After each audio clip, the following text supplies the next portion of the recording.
Assalamu alaikum. You are listening to Dear Ustadha Raidah with your host Raidah Shah Idil. This podcast is about applying radical empathy and prophetic mercy to different life challenges. This podcast is brought to you by Seekers Guidance, the Global Islamic Seminary. At Seekers Guidance, we believe in keeping reliable Islamic knowledge free and accessible for all those who seek it. You can help us keep all our content and services free and also earn the rewards of an ongoing and worthwhile charity by making a small pledge at seekersguidance.org/donate. Even $10 a month will go a long way in helping us produce content and services and in keeping them accessible to everyone.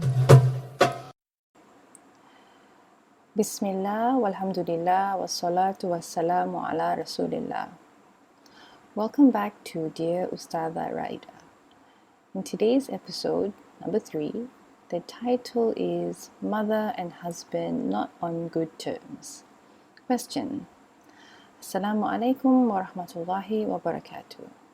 Should I get a divorce because my mother doesn't like my husband and says she never will?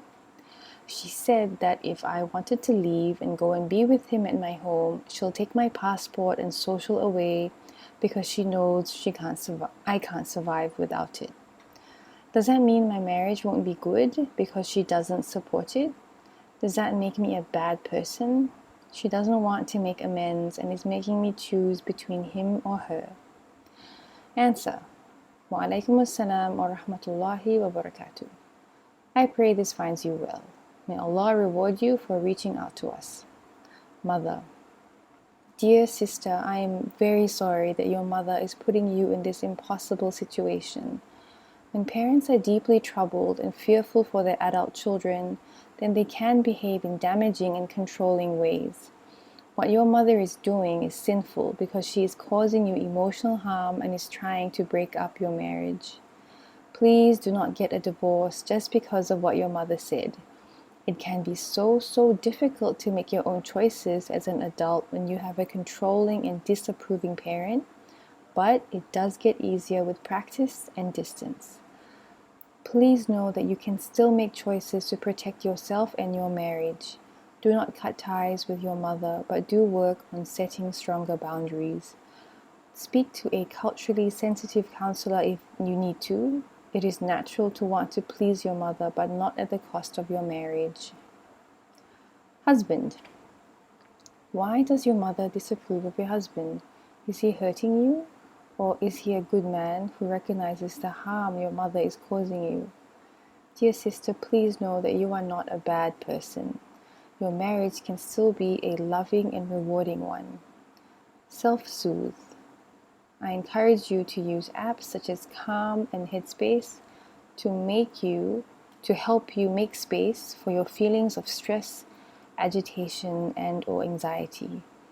Please read and listen to Quran to soothe your pain. I've included the link to selected prophetic prayers for spiritual, physical, and emotional well-being by Chaplain Ibrahim Long. Priorities. If your mother is threatening to keep your passport, then you must keep it safe because that is your property. Please secure your valuables and keep them locked and away from your mother. I do not know the logistics behind your situation, but is your mother keeping you away from your husband against your will?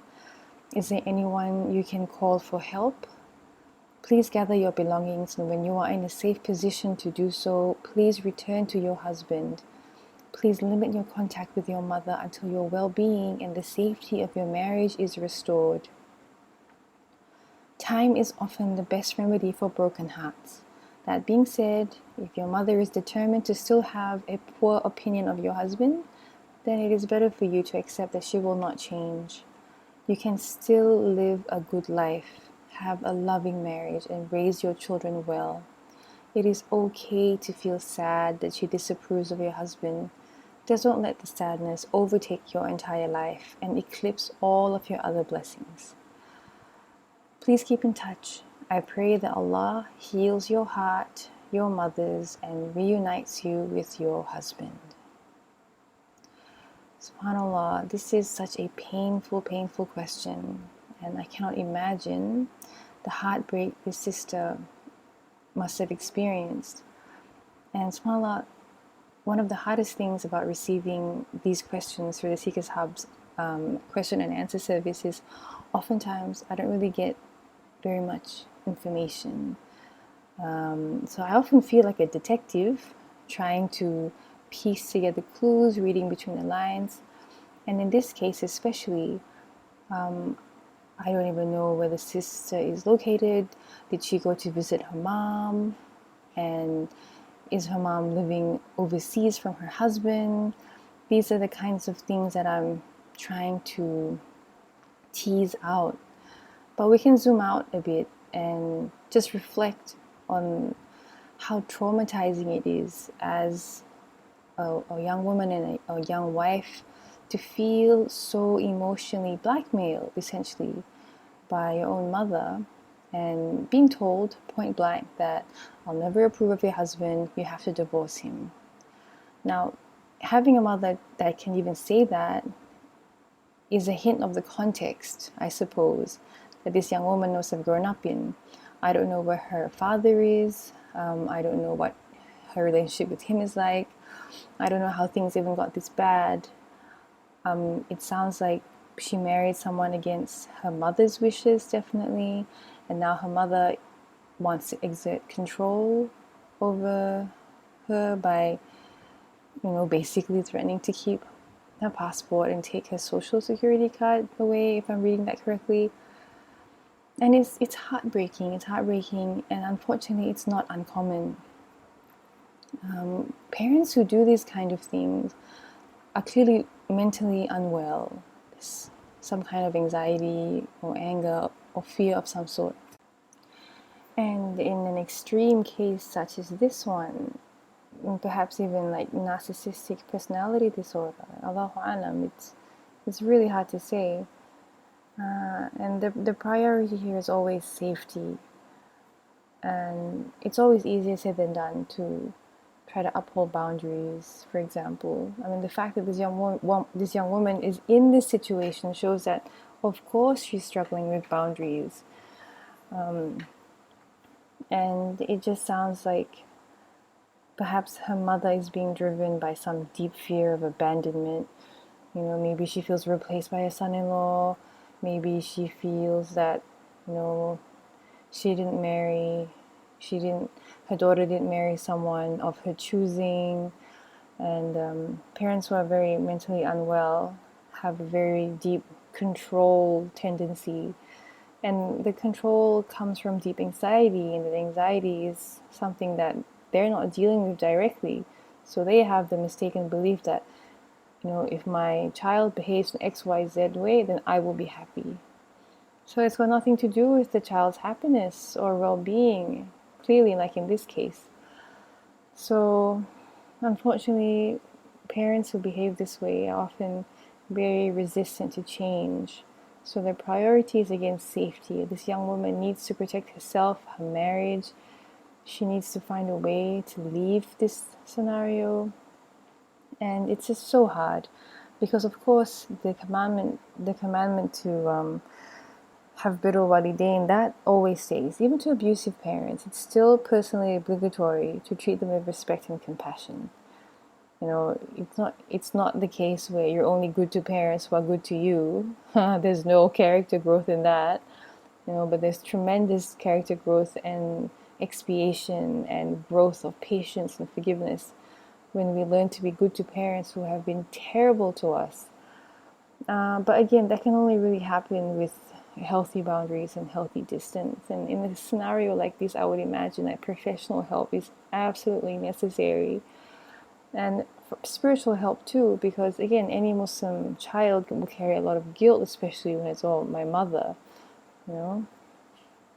And it's so sad, like reading her guilt and the question, does it make me a bad person? Does it mean that my marriage won't be good because she doesn't support it? And it becomes this like maddening chicken or egg situation where this young woman may feel, oh, I married someone my mom doesn't approve of.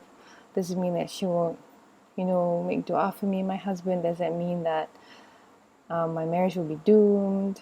when perhaps like she, and even if she, inshallah, she has married a good man and a good healthy husband, is someone who would encourage her to improve her health, her boundaries with her mom, and perhaps her marriage, her husband has like broken the control, the unhealthy control her mother must have had on her whole life, right? So it's really messy, and it's really, really hard, and it's something that we have to always go back to, like, what does Allah want for me in this situation? And the thing is, like, she's already married. The nikah is already done, so that is sacred, and she needs to look after that. And her mom, who clearly is not happy about her choice of husband, she has the right to her opinion, but the way she's behaving, that is unacceptable. That is unacceptable. That is sinful. That is emotionally damaging to her daughter. And it's kind of like this kind of fear-driven behavior is, subhanAllah, and even let's say, even if this deeply troubled mom does manage to trap her adult daughter in her house and take away her passport and her social security away, what kind of living situation would that be? Like holding your married adult daughter hostage against her will, while her husband, wherever he may be, in the same country or not, perhaps overseas, perhaps because of a passport ailment, like, he's not just going to sit around and do nothing, I'd imagine. So it's escalating. So, yeah, Latif, like, what a mess. In situations like this, it's always like a good reflection point to not, as much as possible, not allow things to get this bad. Like, have, in a scenario like this young woman should not have visited her mom alone. Because it's always a good idea, if you've come from an abusive family home, whether it be your father's abused you or your mother or both. Now, once you're married, don't visit your parents by yourself. Please go with your spouse. Go with your spouse. Go with your children. Always visit, like, the scene of the crime, so to speak. Don't go by yourself. Because when you go by yourself, then old patterns become very, very easy to fall into. But when you go with your husband and your children, then you realize that I'm different now. I'm an adult now. I can make better choices that allow me to be treated with more respect. But when you go by yourself, you're more vulnerable. So I guess in my hindsight's always 2020, but if you're listening to this podcast and if this resonates with you in any way, my heart goes out to you. It is not easy to have one or two abusive parents. And, if you've managed to be blessed with a loving relationship, know that it's also going to be a challenge figuring out how to be in a healthy marriage, how to be a healthy spouse when you may have grown up seeing deeply dysfunctional patterns of behavior. But alhamdulillah, Allah Kareem, and Allah's given us amazing brains and hearts that can be rewired. And we're given the best of examples in the Prophet himself, sallallahu, and how he was with his household. So it's never ever too late to change the patterns within us. I mean, it would be nice if everyone else around us did the same, especially, elderly parents who were abusive in the past and perhaps still are in the present. But one thing is that as time marches on and the tyrants of our childhood days age and become more sick and become more needy and become more and more unwell, it's like the relentless march of time, and this is what I see as the wisdom of, as hard as it is to stay in touch with family members who have hurt you. Because in the past, when you're young and you're a child and you live in terror of all this pain and control and threats and spiritual abuse and whatnot, you have this fixed image of, like, my father is like this, my mother is like that, and then if you cut off ties with them, which of course is sinful, we all know that, but out of deep trauma, these things do happen for a time, And then you have this false image of your parent, like they're always going to be this tyrant.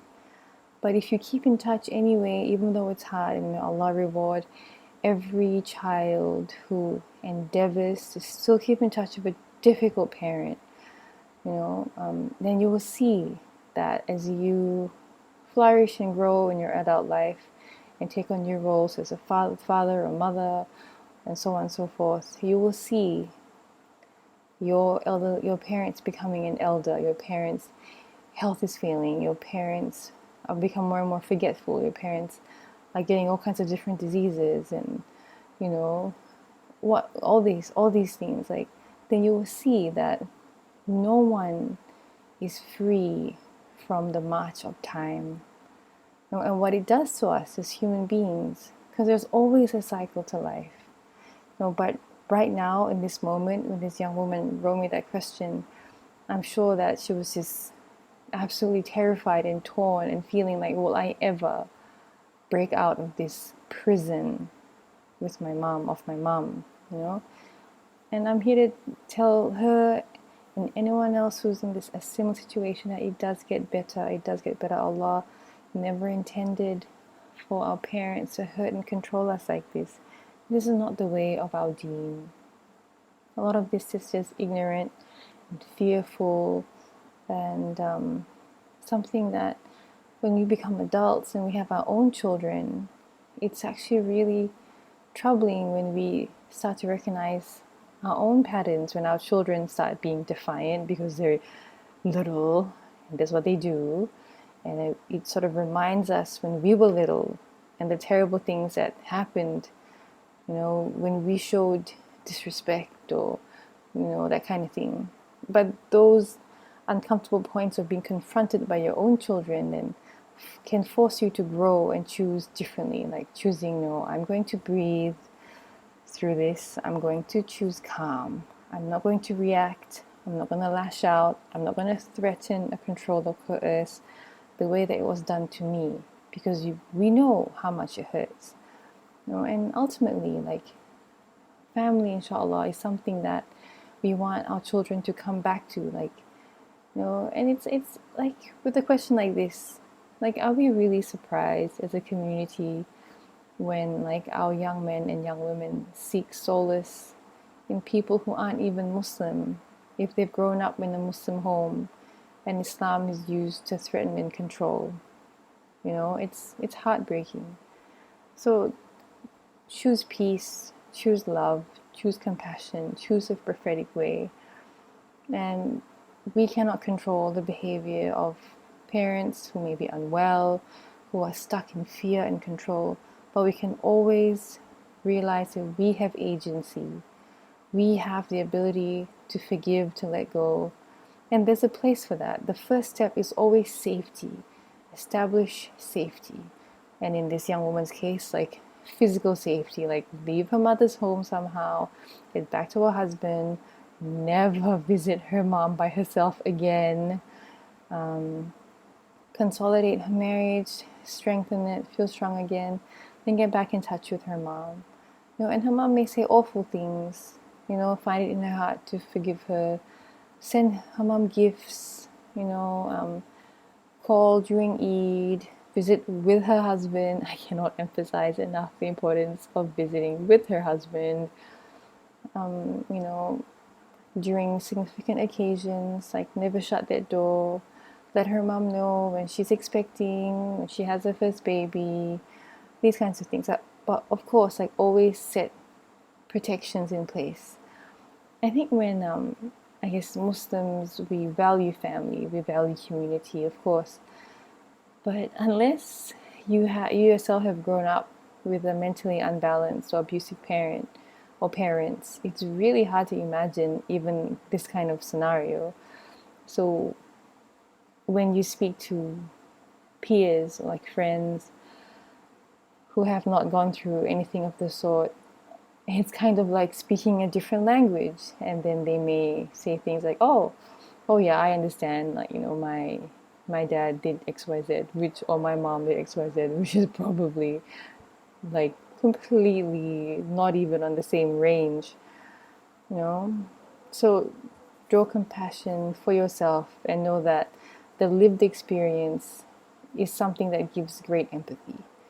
And to those of you listening who are blessed with good parents who've nourished you well, who've cheered you on, who've emotionally regulated their feelings so they don't, dump their anxiety and anger on you, like, alhamdulillah, make so much shukr for them. Make so much shukr that your default as a parent is like your healthy, happy parents. That's wonderful. And that's prophetic. Because we know all about the hadith about the Prophet ﷺ being so kind to children, like his own grandchildren, of course, and like little boys and girls playing on the street, to Anas and Malik, anhu, like, this is the prophetic way, mercy and compassion to children. And children, alhamdulillah, I look at my little daughters, and their open-hearted love and adoration. Children naturally gravitate towards wanting to please their parents. It's such an enormous responsibility and a huge trust, huge amana. So if you're a parent, don't break your kids. Don't think that the only way you can get them to listen and obey you is by threatening them and controlling them and manipulating them. Fear may work in the short term, but when your kids get older, they can decide to not come back.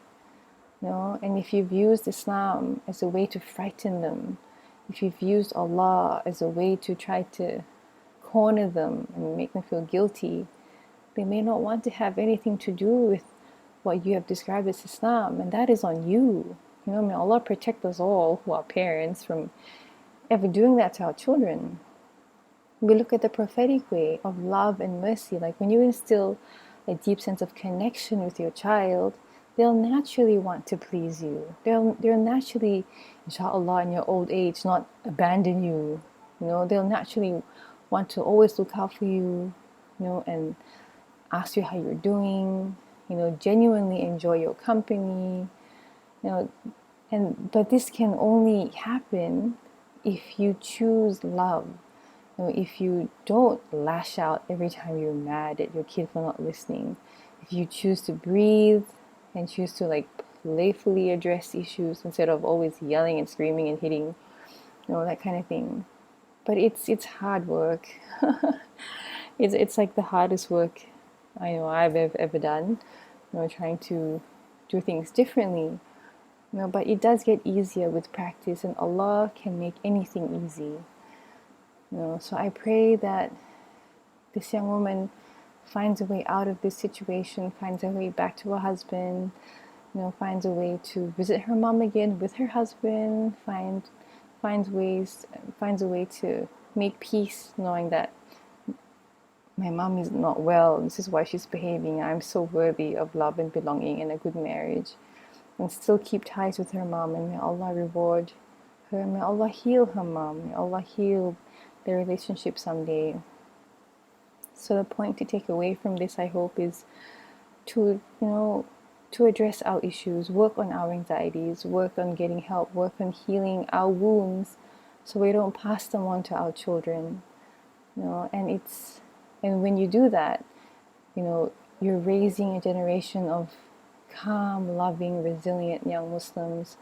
Inshallah, will then raise a generation of calm, loving, resilient young Muslims. So it's like a beautiful flow and effect, the opposite of multi-generational trauma, inshallah.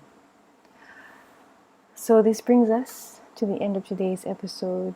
Thank you for listening. I pray this has been helpful.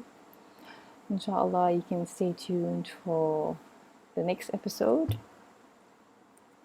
وصلى الله على سيدنا محمد النبي الأمي وعلى آله وصحبه وسلم. السلام عليكم ورحمة الله وبركاته. Thank you for listening. We hope that you found immense benefit in today's episode. Please take a moment to spread this benefit by sharing this podcast with your friends and family. Thank you.